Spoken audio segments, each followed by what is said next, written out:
Little India పైకి bomb దాడులు, missiles పడుతున్నాయి, బాంబులు పేలుతున్నాయి. మొత్తం మధ్యప్రాచ్యం అల్లకల్లోలంగా ఉంది.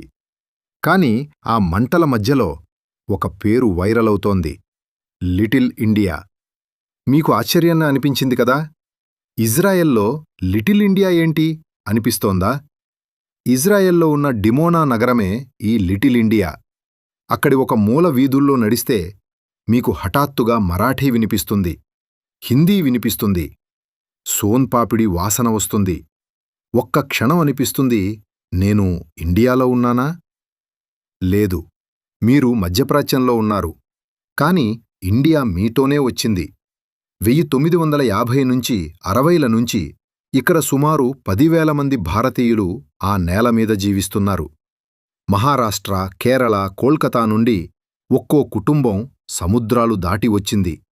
కొత్త దేశంలో వేళ్లూనుకుంది, కాని పాత వేళ్లు వదల్లేదు. దీపావళి వస్తే మతాబులు వెలిగిస్తారు, ఓణం వస్తే పండుగ చేసుకుంటారు. బాలీవుడ్ పాటలు వీధుల్లో మారుమోగుతాయి. గత ఏడాది అక్కడ ఇండియన్ ఫిలిం ఫెస్టివల్ కూడా జరిగింది. ఒక్క మాటలో చెప్పాలంటే దేశం మారింది, మనసు మారలేదు. మిసైల్స్ దూసుకొస్తున్నాయి, సైరన్లు మోగుతున్నాయి. ఆ లిటిల్ ఇండియా మనుషులు ఇప్పుడు భయంలో ఉన్నారు. కాని వాళ్ళు ఒంటరిగా లేరు, మన దేశం వాళ్లతోనే ఉంది. ఇది లిటిల్ ఇండియా కథ. యుద్ధభూమి మధ్య మన సంస్కృతి మనుగడ సాగిస్తున్న కథ.